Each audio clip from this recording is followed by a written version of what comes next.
નમસ્કાર દર્શક મિત્રો, શિનોર સમાચાર ન્યૂઝમાં હું મેઘા અગ્રવાલ આપનું હાર્દિક સ્વાગત કરું છું। આપ જોઈ રહ્યા છો શિનોર સમાચાર।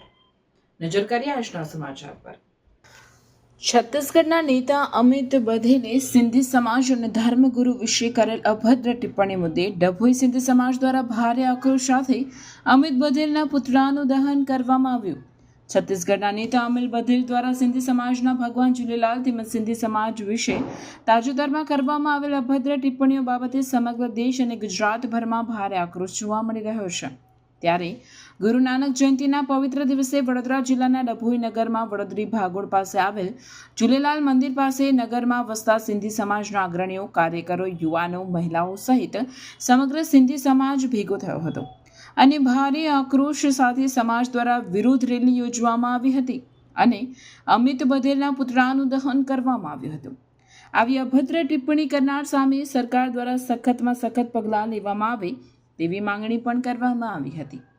ડભોઈ સિંધી સમાજ દ્વારા છત્તીસગઢના નેતા અમિત બધેલ દ્વારા સિંધી સમાજના ઇષ્ટદેવ ભગવાન ઝૂલેલાલ તેમજ સિંધી સમાજ વિશે અભદ્ર ટિપ્પણીઓ કરવામાં આવી હતી, જેનો વિરોધ દર્શાવવામાં આવ્યો હતો।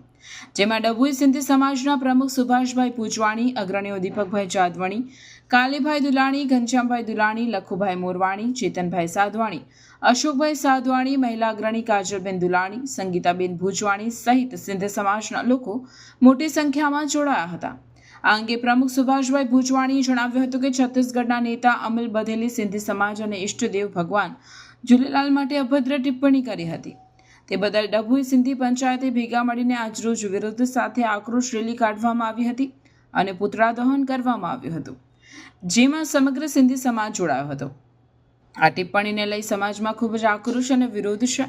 તેમને સખતમાં સખત સજા આપવામાં આવે અમારા સમાજની માંગણી છે। રિપોર્ટર રોનક દવે, શિનોર સમાચાર ન્યૂઝ, ડભોઈ।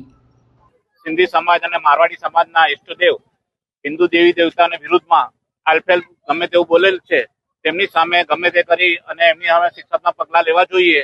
આ હિન્દુસ્તાનમાં દરેક ધર્મ રહેવાનો અધિકાર છે। આવી રીતે ગમે તેવા ધર્મના વિરુદ્ધમાં ગમે તેવું બાલ કરે તે ચલાવી લેવા નહીં અને ખાસ કરીને સિંધી સમાજ કોઈ પણ સંજોગમાં ચલાવી લેવામાં આવશે નહીં।